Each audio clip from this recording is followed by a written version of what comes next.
Di na gagamitan ng panikwat 8-ply rating na gulong. Yan po, ilagyan muna natin ng pampalapat, pampadulas para madali natin ipasok kasi hindi na natin gagamitan ng plangka ito. Ang gulong na ito ay Titan, ang sinasabi nila na power tire. Isa sa mga pinakamatigas na gulong pagkadating sa pagkabit at saka pagbaklas. Ngayon, ang gagawin natin ay hindi na natin gamitan ng plangka para maipakita natin sa mga tireman na itong gulong na to ay hindi naman ganoon kahirap ikabit. Para pag natuto sila sa ganitong paraan ay hindi na nila basta tanggihan ito kasi madali naman pala ipasok ito dahil nilagyan natin ng pampalapat at saka padulas.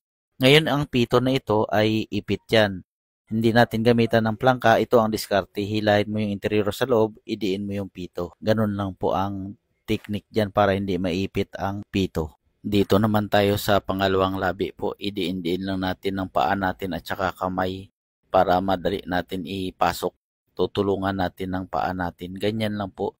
Hindi na tayo gagamit ng plangka pero ito po ay kayang-kaya naman ipasok ito na walang plangka. Yan nakita nyo po ay dinidiin-diin natin ng paa natin para maipasok natin na hindi gumamit ng plangka. Ganyan lang po ang diskarte na binabahagi ko para matuto rin po ang ibang mga tireman. Yan po, naipasok na natin. Maraming salamat po. Peace.